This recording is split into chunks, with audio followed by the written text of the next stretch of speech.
Warm greetings friends. நான் ரேணுகா திருவேங்கடம்.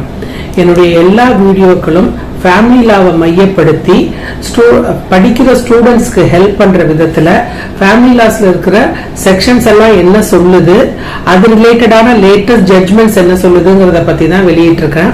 இந்த வீடியோஸை பார்த்துட்டு ஸ்டூடெண்ட்ஸ் வந்து ஒரு 2 மார்க் எக்ஸ்ட்ரா வாங்கினாலும் எனக்கு ரொம்ப சந்தோஷமா இருக்கும். ஃபேமிலி கோர்ட்ல மெயின்டெனன்ஸ் கேட்கும் போது அசட்ஸ் அண்ட் லைபிலிட்டிஸ் வந்து கண்டிப்பா கொடுக்கணுமா, கணவனும் கொடுக்கணும் மனைவியும் தாக்கல் செய்யணுமா, affidavit of assets and liabilities கேக்குறீங்க. அதை பத்தி டீடைல்டா எக்ஸ்பிளைன் பண்ணுங்கன்னு சொல்லியிருக்கீங்க. இதை வந்து நான் 2 வீடியோவா ஸ்பிளிட் பண்ணி எக்ஸ்பிளைன் பண்றேன் உங்களுக்கு.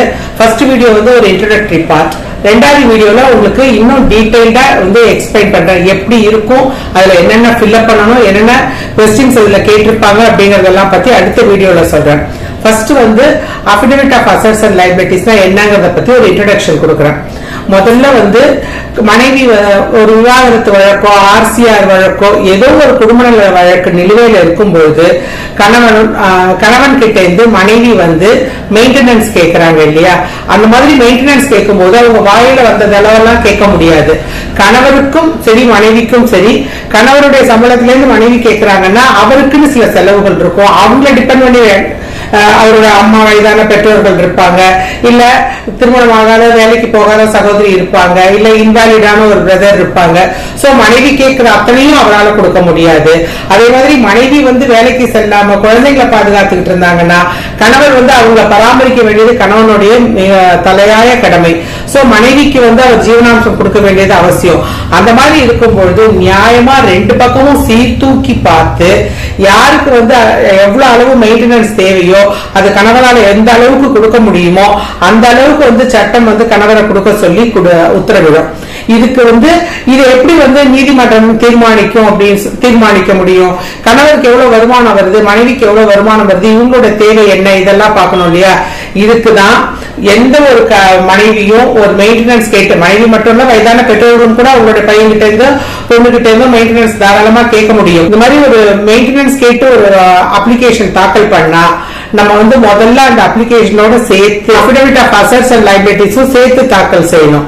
அதுல என்ன இருக்கும் அப்படின்னு சொன்னா அதுல அவங்களுடைய பர்சனல் இன்ஃபர்மேஷன்ஸ் எல்லாம் இருக்கும். அதாவது இப்ப மனைவி கேட்கறாங்க அப்படின்னு சொன்னா ஜீவனாம்சம் வேணும்னு கேட்டாங்கன்னா மனைவி அவங்க வேலைக்கு போயிருக்காங்களா, என்ன படிச்சிருக்காங்க, அவங்களுக்கு எத்தனை டிபெண்டன்ஸ் இருக்காங்க, டிபெண்டன்ஸ் வந்து இப்ப குழந்தை இருக்கும், சில சமயம் வந்து பிசிக்கலி சேலஞ்சு குழந்தையா இருக்கலாம், இல்ல மென்டலி சேலஞ்சு குழந்தையா இருக்கலாம், அவங்க எல்லாம் வளர்க்கறதுக்கு வந்து எக்ஸ்ட்ரா செலவாகும். அந்த மாதிரி எல்லாம் யார் இருக்கிறாங்க அவங்களுக்கு மெடிக்கல் ரிப்போர்ட்ஸ் எல்லாம் கொடுக்கணும். அண்ட் வந்து ஒய்ஃப் வேலைக்கு போறாங்க அப்படின்னு சொன்னா கண்டிப்பா அவங்க வந்து பே ஸ்லிப் கொடுக்கணும். 3 வருஷத்து பேங்க் ஸ்டேட்மெண்ட் மனைவி கொடுத்தே அவங்க வேலைக்கு போனாலும் சரி வேலைக்கு போகலைனாலும் சரி 3 வருஷத்து பேங்க் ஸ்டேட்மெண்ட் கொடுக்கணும். அவங்க இன்கம் டாக்ஸ் அசஸியா இருந்தா 3 இயர்ஸ் ஐடி ரிட்டர்ன் கொடுக்கணும். அதே மாதிரி அவங்க கணவர் கிட்ட இருந்து இவ்வளவு ரூபாய் எனக்கு மெயின்டெனன்ஸ் வேணும்னு கேட்கறாங்கன்னு வச்சுக்கோங்க. உதாரணத்துக்கு 50,000 ரூபாய் எனக்கு மெயின்டெனன்ஸ் வேணும்னு கேட்டா கணவர் என்ன பண்ணணும் அப்படின்னு சொன்னா அவரால் எவ்வளவு கொடுக்க முடியணும்னு அவருக்கும் ஒரு லிமிட் இருக்கும் இல்லையா. அவர் என்ன பண்ணுவாருன்னா அவருடைய 3 வருஷத்து bank statement, income tax return, அப்புறம் அவருடைய பே ஸ்லிப், அவருடைய affidavit of assets and liabilities, அவருக்கு எவ்வளவு செலவு இருக்கு, அவருக்கு யார் டிபெண்டன்ஸ் இருக்காங்க, மனைவி குழந்தைகளை பாதுகாக்க வேண்டியது எப்படி அவருடைய கடமையோ அதே மாதிரி வயதான பெற்றோர்களையும் பராமரிக்க வேண்டியது கணவனுடைய கடமை. சோ அவருக்கு யார் யார் வந்து அங்க டிபெண்டன்ஸ் இருக்கிறாங்க, அவங்க எவ்வளவு டிசேபிள்டா இருக்கிறாங்க, அவங்களுக்கு வேற ஏதாவது இன்கம் இருக்கா, இவர் ஏதாவது லோன் வாங்கி இருக்கலாம், ஹவுசிங் லோன் வாங்கி இருக்கலாம், பர்சனல் லோன் வாங்கி இருக்கலாம், இல்ல ஒரு கார் லோன் வாங்கி இருக்கலாம். சோ இதெல்லாம் எனக்கு இவ்வளவு இன்கம் வருது, இவர் இவ்வளவு செலவு இருக்கு அப்படின்னு சொல்லிட்டு ஒரு ஸ்டேட் அபிடவிட் ஒண்ணு கொடுக்கணும். அதாவது இவ்வளவுதான் எனக்கு வருமானம் வருதுன்னு சொல்லிட்டு அவர் சொல்லணும் இல்லையா. அந்த ஒரு இது பேர் தான் affidavit of assets and liabilities. இதுல கணவனும் சரி மனைவியும் சரி பொய் சொல்லக்கூடாது. அவங்களுக்கு என்ன அசையும் அசையா சொத்துக்கள் இருக்கு, அதுல இருந்து அந்த அசையா சொத்துக்கள் இருந்ததுன்னா ஒரு வீடு இருக்கலாம், கடை இருக்கலாம், அந்த மாதிரி ஒரு காம்ப்ளெக்ஸ் இருக்கலாம், அந்த மாதிரி இருந்தா அதுல இருந்து எவ்வளவு ரெண்ட் வருது எல்லாமே அதுல வந்து கண்டிப்பா குறிப்பிட்டு இருக்கணும் அந்த அஃபிடவிட் ஆஃப் அசட்ஸ் அண்ட் லைபிலிட்டிஸ்ல. அதுல ஏதாவது அவங்க வந்து தவறா சொல்லி பொய்யான ஒரு தகவலை சொல்லி இருந்தாங்கன்னா கண்டிப்பா அது வந்து சட்டப்படி குற்றம். அந்த மாதிரி ஒரு பொய்யா மிஸ்ரெப்ரசென்ட் பண்ணி கோர்ட் அவங்க ஏமாத்தி இருந்தாங்க அப்படின்னு சொன்னா அண்டர் செக்ஷன் 340 ஆஃப் CRPC கீழே கோர்ட் வந்து நீதிமன்றம் வந்து தாராளமா அவங்க மேல நடவடிக்கை எடுக்கும். அது வந்து பெர்ஜுரி, கண்டிப்பா அவங்களுக்கு வந்து சிறை தண்டனையும். இந்த affidavit of assets and liabilities கொடுக்கணும்னு சொல்றேன் இல்லையா, அதுல வந்து சில எசென்ஷியல் இன்கிரீடியன்ட்ஸ் எல்லாம் இருக்கும். அதுல அவங்களோட பர்சனல் இன்ஃபர்மேஷன் இருக்கும், அவங்களோட டிபெண்டன்ஸ் பத்தி இருக்கும். இது ஏற்கனவே நான் சொல்லியிருக்கேன். இது எல்லாமே எப்படி இருக்கும், என்னென்ன அதுல அவங்களோட இன்ஃபர்மேஷன்ஸ் எல்லாம் தேவையா இருக்கும் அப்படிங்கறத பத்தி எல்லாம் உங்களுக்கு அடுத்த வீடியோல நான் இன்னும் கிளியரா சொல்றேன். கணவர் வந்து வெளிநாட்டுல 2 லட்சம் ரூபாய் சம்பாதிக்கிறாருன்னு வச்சுக்கோங்களேன்.